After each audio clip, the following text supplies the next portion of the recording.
தமிழ் சினிமாவில் முன்னணி இசையமைப்பாளர்கள் ஒருத்தர் தான் ஜி வி பிரகாஷ் குமார். இவரும் பாடகி சைந்தவியும் ஸ்கூல் படிக்கும் போதுல இருந்தே நல்ல நட்புல இருந்தவங்க. ஒருத்தர் காதலிச்சு திருமணம் செஞ்சுக்கிட்டாங்க. மகிழ்ச்சியா போன இவங்களோட வாழ்க்கையில யாரோட கண் பட்டுச்சோ தெரியல. கடந்த வருஷம் முடிவுக்கு வந்துச்சு இவங்களுடைய திருமண வாழ்க்கை. அதுக்கப்புறம் 2 பேரும் பிரிக்க போறதா அறிவிச்சாங்க. அது மட்டும் இல்லாம ஜி வி பிரகாஷ், சைந்தவி 2 பேரும் டிவோர்ஸ் கேட்டு குடும்ப நல நீதிமன்றத்தையும் அணுகி வழக்கு தாக்கல் செஞ்சிருந்தாங்க. ஆனா அதுக்கப்புறம் கூட 2 பேரும் இசை நிகழ்ச்சிகள்ல ஒண்ணா கலந்துக்கிட்டு பாடல்கள் பாடினாங்க. அதே போல ஒருத்தரை மாத்தி ஒருத்தர் குறை சொல்லிக்காம ஜென்யூன் கப்புலாவே இருந்தாங்க. அது மட்டும் இல்லைங்க, சமீபத்தில கூட நீதிமன்றத்துக்கு ஜி வி பிரகாஷ், சைந்தவி 2 பேரும் ஒரே கார்ல வந்திருக்கிறாங்க.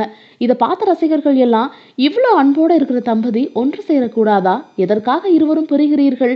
இவங்களோட விவாகரத்தை புரிஞ்சுக்கவே முடியலையேன்னு குழம்பி போயிருந்தாங்க.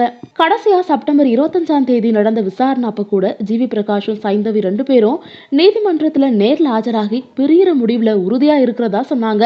அது மட்டும் இல்லாம சைந்தவி கூட குழந்தை வளர்றதுக்கு எனக்கு எந்த விதமான ஆட்சேபனையும் இல்லைன்னு ஜி வி பிரகாஷ் தரப்புல சொல்லியிருக்காரு.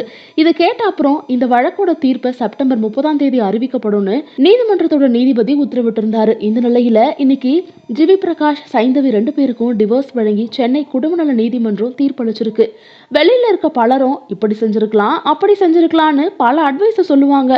ஆனா இந்த விஷயத்துல சம்பந்தப்பட்டவங்களுக்கு மட்டும்தான் உண்மை என்னன்னு தெரியும். அதனால மத்தவங்க வாழ்க்கையில நம்ம தனிப்பட்ட கருத்தை திணிக்க கூடாது.